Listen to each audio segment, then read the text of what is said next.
Welcome to Dr. Warrick's podcast channel. Warrick is a practicing cardiologist and author with a passion for improving care by helping patients understand their heart health through education. Warrick believes educated patients get the best health care.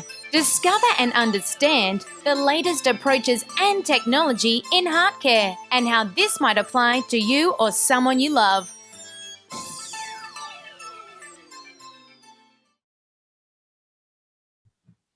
Hi, my name is Dr. Warrick Bishop and welcome to my podcast and videocast station.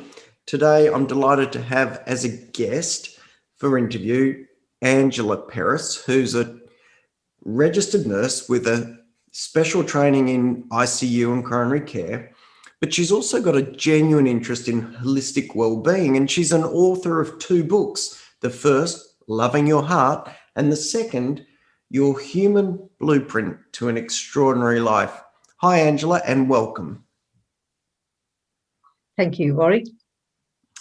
Look, Thank you for inviting me. Thanks so much for making time to talk today, Angela. And I know there'll be people listening who are really interested, particularly in some of your interests around an individual's cardiac journey. And I know you've got an interest in cardiac rehabilitation.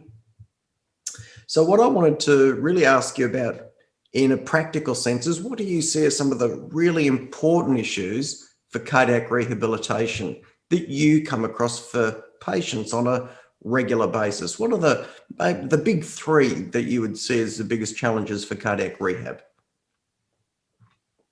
Yes, I believe that cardiac rehabilitation is not just for people who've had a cardiac event, who's had a stent or a bypass, but I believe it is for anyone who's got any risk factors, who carry risk factors for heart disease like high blood pressure, cholesterol, diabetes, obesity, as well as stress. Quite often, I believe stress and emotions can affect your heart as well.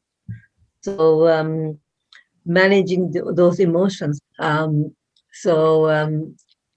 rehab is not about exercise and diet. It's also about how to release any emotional blockages in your heart, because quite often I believe people harbor a lot of anger, resentment, blame right through their lives, and these things can also affect our heart. So in a holistic way, I believe it is not just making sure your cholesterol is down, your blood pressure is down, but also making sure that you are happy within yourself. So that's about releasing. So I think one of the very first thing that you said there is something that I really resonate and really agree with you about, and that's why we've been in contact over the last couple of years, because we both are passionate. Yes. And there's no doubt that cardiac rehabilitation needs to be before people have a problem. Then we can stop people getting sick in the first place. So I so agree with that. I mean, leaving it to rehabilitation is just, I think, too late, and is like tow truck medicine rather than maintenance medicine. But what I'd really like to ask you about is this real sense of recognizing that the heart carries these emotions, and sometimes the issues with our heart are reflective of our mind, body, and soul being out of alignment. And I really, really hear this bit about the anger and the resentment and the blame and the upset and stress. How do you assess people in that space? How do you deal with those issues, Angela? I believe that heart is our emotional center, and heart is also where we express love. So I always believe that we always say, I've got my heart set on something, or I love you with all my heart. We never express love or emotions using any other organ. Like we don't say, we got our lungs set on something, or we, love you with all my kidneys. to me. So That's I true. believe heart is such an important organ that we express love, we express, if you want to express that somebody is really kind, you say, they've got a big heart. So it doesn't mean like physically big heart, but it just means that they've got so much kindness and compassion. So I totally believe that that most of the time we have a heart attack because of not just the arteries being blocked, but also these emotional blockages where we are harboring so much anger, so much stress, and so much negative emotions. And you probably have heard or seen people who had a heart attack because they've been so angry. And also sometimes people who lose a loved one can have a heart attack themselves because of the sadness they experience. That's certainly. So how I sometimes. I was going to say that's certainly the case, Angela. There's a condition called broken heart syndrome or Takotsubo syndrome, which is such a big emotional outpouring. Yes. It looks for all the world like a heart attack, and occasionally that can kill people. But even if we take that emotional outpouring situation away, we've got good research that tells us that depression is closely linked with an increased risk of heart attacks. So certainly there's an interplay between the mind and the heart.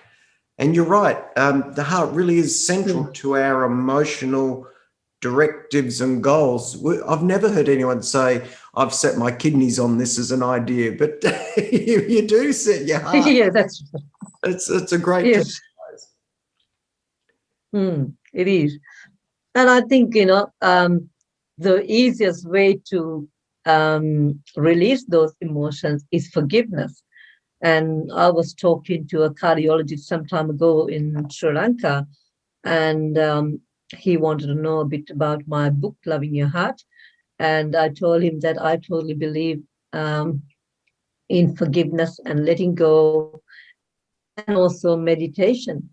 He said, Angela, if everybody did forgiveness and letting go and meditation, we won't probably have many heart patients. So.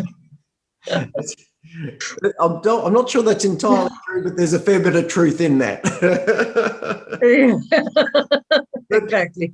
Yeah. I think even if we accepted that coronary disease is a very complicated condition and involves cholesterol, blood pressure, genetics, focal factors, there's no question there's an emotional and spiritual interplay. And even if we said that emotional and spiritual interplay was not the main driver, my observation as a clinician is that the people who have their emotional state in the best care have the best journey. When there's something wrong with your heart and you bring anxiety and worry and fear and add to the stress, it makes the journey worse. It makes the outcomes worse. And, the quality of life just is lost, actually. So there's an incredible importance in that space. Do you help your patients with meditation, Angela? Is that something that you focus in on? Yes, I do. I have a meditation program, yoga and meditation for healing your heart. And I'm planning to run some programs here at my health retreat, doing some exercises plus meditation, because quite often high blood pressure, it could be due to stress. If it is due to stress, meditation would help, to calm them down and bring that stress hormones down a bit. There's very good evidence, as you're probably aware, that yoga is beneficial for reducing recurrence of atrial fibrillation, and yoga is beneficial for reducing recurrent admissions for cardiac failure. So there's no doubt that bringing some calm to the autonomic nervous system, that regulatory nervous system in the body that speeds us up or slows us down. If we can bring some control to that through yoga, we can help our heart and help our whatever condition the heart may be suffering through that process. Yes, that is so true.